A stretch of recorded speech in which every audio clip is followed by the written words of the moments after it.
नमस्कार दोस्तों। अभी मैं जहाँ पे बैठा हूँ इसको तीर्थों का राजा भी बोला जाता है, प्रयागराज में। और प्रयागराज के धरती पे उस नगर में उस महाकुंभ मेले में एक बाबा जी है, नागा बाबा जी हैं, जिनका नाम है गजेंद्र गिरी बर्फानी चट्टी, हरिद्वार से। तो बाबा जी तो आपका प्रणाम है। बाबा जी पहले आप अपने थोड़ा बताइए, कैसे बाबा कब से बने आप नागा बाबा? मैं सन 80 में मैं निकल करके घर से और विवेक से मैंने नागा बाबा बना। विवेक से, किसी बैकवर्ता से नहीं कि मुझे बाबा बनना है, कुछ अपना पेट पालना है या भजन करना है या कुछ ऐसे कोई। मैं विवेक से अपना निकला और मैं अपने अच्छे सच्चे गुरु की तलाश थी और बैकवर्ता में नहीं प्राप्त होने वाला भजन के लक्ष्य में था कि कोई ऐसा निर्मल संत मुझे मिले जो मुझे ऐसा धन्य करे कि जीवन एक बिना किसी व्यसन के, बिना किसी सारा सामग्री के, उपलब्धि के, सुख वैभव के से जिया जा सकता है। तो इस प्रकार मैंने अपना गुरु बनाया मैंने सन 86 में। अच्छा बाबा जी, जैसे कि आप नागा बाबा जैसे कपड़े भी पहने हैं, बहुत से ऐसे संत महात्मा नागा जी जो बिना कपड़े के रहते हैं, तो उनकी अलग दिनचर्या होती कि वो ये अखाड़ा का हर साधु का ये अवस्था के अनुसार ये सब प्रसंग आते हैं।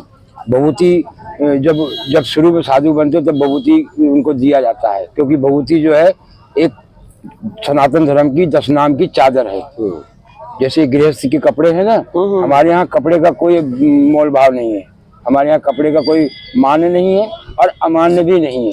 नहीं, वो कपड़े क्यों नहीं पहनते, थोड़ा सा दर्शकों को बताइए। कपड़ा इसलिए कि जब हम जिस समय गुरु से शीश, हमारे यहाँ शीश कटाना भक्ति मिलना। अच्छा, हम शीश गुरु के शरणागति हो गए, गुरु ने हमारी शिखा ले ली, हमें सूत्र दे दिया और सूत्र ही हमारा मोक्षदायक मार्ग है। हम ऐसा एक्सपेक्ट कर लेते हैं, क्योंकि नवदा भक्ति भगवान राम ने शिवरी को ये उपदेश दिया था कि प्रथम भगत में संतन कर संगा, दूसरी भगत में कथा प्रसंगा।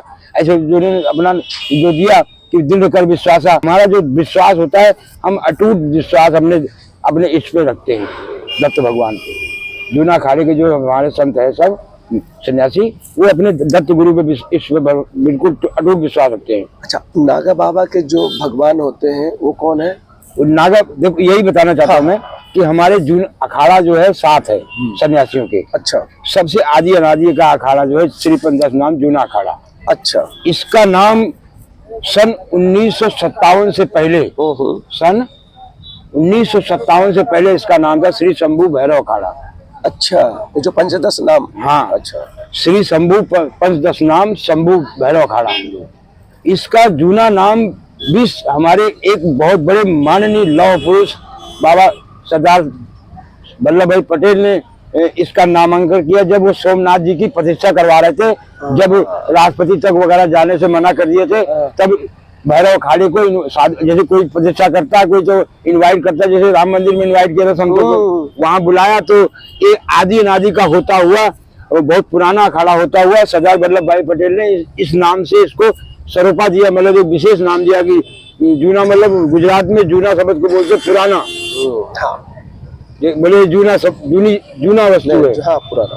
तो जूना मतलब पुराना। तो वहां पे सरदार वल्लभ भाई पटेल ने इस नाम से इसको व्याख्यान दिया, वहां से श्री पंदस नाम जूना अखाड़ा पड़ा। और नागा 7 अखाड़े में होते हैं। श्री पंदस नाम जूना अखाड़ा, श्री पंदस नाम आवाहन अखाड़ा, श्री पंदस नाम अग्नि अखाड़ा, श्री पंदस नाम अटल अखाड़ा, श्री पंदस नाम महानिवाणी अखाड़ा, श्री पंदस नाम निरंजनी अखाड़ा। ऐसे 7 अखाड़े हैं। पर जूना अखाड़े में जो है गुरु परंपरा है। अच्छा, यहाँ के नागा जो है आदि अनादि के, इनकी मूल रूप से पौराणिक परंपराएं लेके चले आ रहे हैं। अच्छा। ये गुरु परंपरा से मतलब ये कभी विचलित नहीं होते। और जो अभी आप हमसे हाँ बोलिए।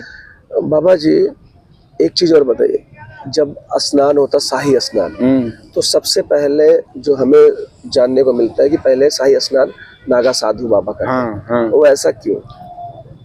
वो एक बहुत पुरानी, क्योंकि 1857 की, 1757 की, 1929 की, 1931 की और 70-71 तक हम सब आज तक लड़ते रहे। हमको किसी ने कौन से छापे पे कौन से नोट पे हमारे महात्माओं को डाला, शंकराचार्य जी को, किसी विवेकानंद को, किसको डाला। महात्मा गांधी ने अपना प्रारूप बना करके, उनके पास ग्रेजुएशन था, वो सामने आकर के अपना सर्टिफाई हो गए। लड़ाई तो आप हिस्ट्री निकालेंगे तो मुगलों से किसने लड़ा, अंग्रेजों से किसने लड़ा? बिल्कुल, हाँ बिल्कुल मिलता है नागा साधुओं की मिलता है, बिल्कुल। अच्छा बाबा जी, हरिद्वार में वहाँ पे क्या है? हरिद्वार में हमारा आश्रम है। हाँ, हमारे गुरुजी रहते थे। तो मेरे कहने का मतलब जो सेवा, जिसमें मैं गाय की सेवा करता हूँ। तो गाय कहाँ से मैं तो आई?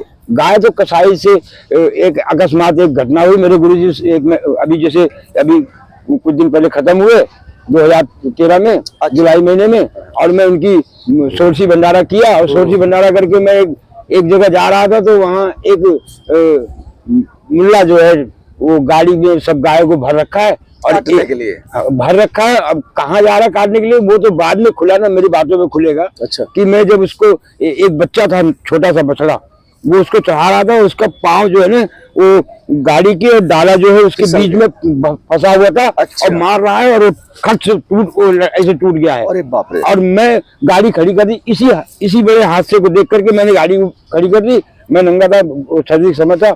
मैंने कहा क्यों मार रहा है? मेरे तेरे क्या करना? मैंने कहा अच्छा बताता हूँ। मैं तुरंत मोबाइल निकाला, 2-4 आश्रम में हमने जूना खाड़े के हमारे साधु में विनोद गिरी वगैरह महाराज, उनसे फोन किया। उन्होंने फट से मुझे सांत्वना दिया, बोले मैं आ रहा हूँ। और जैसे मैंने उनको बोला, उसने फट से सब गाड़ियों को डाला, टेढ़ा करके सबको गिरा करके, और वो भाग गया। तो तब से आप ना वही गाय। फिर मैंने पगड़ी फाड़ी। अब वहां सब आ गए, बोले इसको क्या करें बताओ। तो कहीं फिर उनकी बताया, तो फिर अगर उनका रक्षा नहीं है तो फिर क्या काम का। फिर उन पगड़ी फाड़ करके सबकी रस्सी बनाई और उस बच्चे को एक ऑटो किया, उसमें डाला, हॉस्पिटल लाया, उसको प्लास्टर चढ़वा करके फिर लाए अपने आश्रम पे। कुटियाधारी हमारे गुरुजी फक्कर साधु थे और तिरपाल टांग के रहते थे। हमने फिर उनकी व्यवस्था की और करते करते आज हम 12-13 साल हो गए। हम उसी में लगे हैं और हम उसकी भिक्षा नहीं करते। हम कोई धनोपार्जन उसके चक्कर में नहीं रहते कि हमको जो और खिलाएंगे। हम भंडारा खाते हैं। हम मंडल में हैं, निमंत्रण आता है, मंडल में जाते हैं, वहाँ लिफाफा लाते हैं, लिफाफा गाय को खिलाते हैं, वो राशन लाते हैं। बाबा जी, इस बार महाकुंभ मेले में मैंने ये देखा है कि कुछ हद तक, मतलब कुछ हद तक ज्यादा, जितने संत महात्मा है वो नाराज चल रहे हैं। नाराज इसलिए चल रहे हैं कि हमारी पौराणिक परंपरा खत्म हो रही है, अब आधुनिकता में आ रही है। पौराणिकता में यही थी कि हर लोग अपने अपने घर, अपने अपने आश्रम से राशन पानी लेके आते थे और यहाँ त्याग तपस्या करके पब्लिक को हम आकर्षित करते थे, ये मेला को संपन्न करवाते थे। बिल्कुल हाँ। अभी हम मेले को संपन्न न करवा करके हम सरकार को ही धोने के लिए या इंटरेस्ट के चक्कर में रहते हैं, और जो साधारण साधु है वो इसी में परेशान है। मतलब असली खेला ये है। अच्छा, इस समय देश हित में कौन सी ऐसी पार्टियां काम कर रहे हैं जो आपको अच्छा लगता है कि हाँ ये पार्टी? देखो, हम ये बताना चाहते हैं आपको विशेष करके कि मेरी जो है 60-62 की मेरा जन्म है।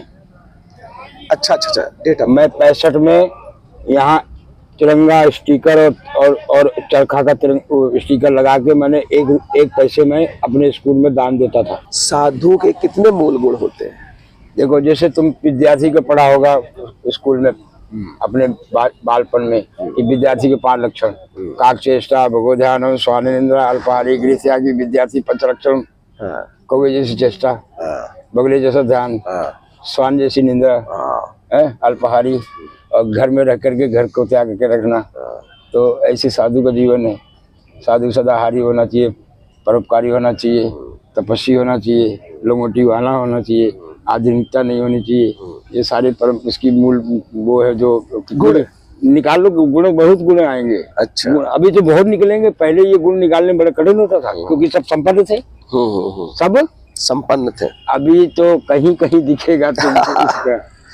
अच्छा, नहीं कहते ना साधु के जो मूल गुण होते हैं 28 होते हैं, तो आपने सही बताया कि काफी होते हैं। मैंने आपको क्या कहा, जो सबसे बड़ा गुण तो साधु का जो है कि जो हमारा वेद शास्त्र कहता है कि संत बड़ा परमार्थी, भेष धरे अवधूत। संत बड़ा परमार्थी, दत्त बड़ा परमार्थी, भेष धरे अवधूत। जो संत है, संत सदा परमार्थी होते हैं। अगर परमार्थ ही नहीं है संत, तो संत किस काम का?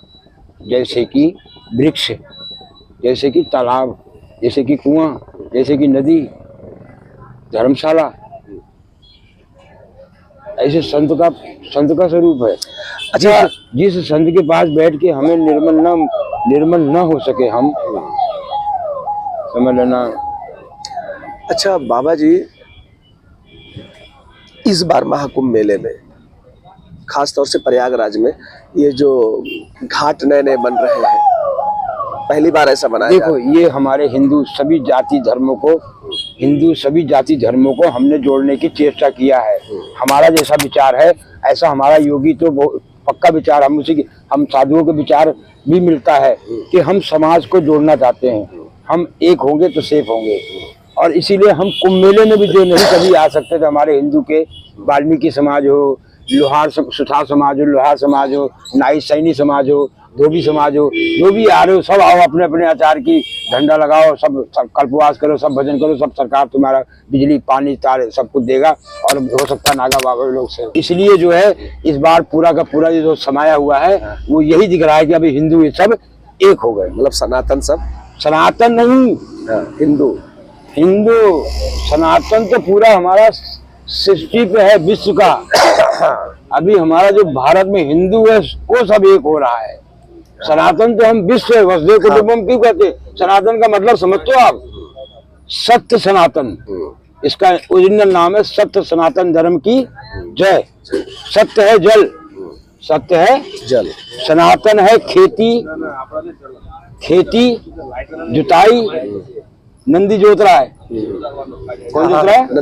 नंदी खेती, परमात्मा का वो मिश्रण है, और तुम्हारी सेवा किसान का, वो सनातन।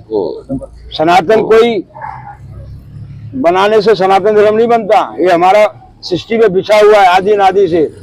आज आधुनिकता है, ट्रैक्टर वगैरह ये सब, नहीं तो आज हम कहते हैं नंदी हमारा धर्म का प्रतीक है। वो कैसे है?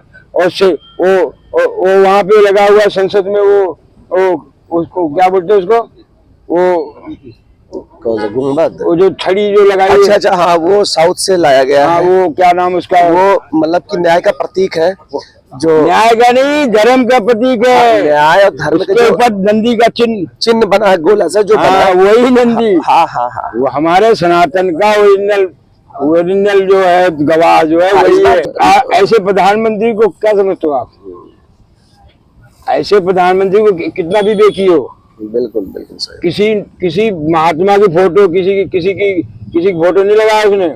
और भारत के जो है धर्म करने वाले व्यक्ति का फोटो लगाया इसमें, बिल्कुल। और नंदी हमारा धर्म का प्रतीक है। तो आप खुश है ना? 100%। अच्छा, पूरा उसको समर्थन करते हैं, मोदी को भी और योगी को भी, और भी उसके साथ जो पार्टियां जुड़ी है उसको भी। सबको धन्यवाद, सबको वेलकम। अच्छा, तो दोस्तों ये थे नागा बाबा गजेंद्र गिरी महाराज जी, जिन्होंने अपनी बातें रखी और बहुत अच्छे से हमें बताया भी, और ज्ञान की बातें भी बताई।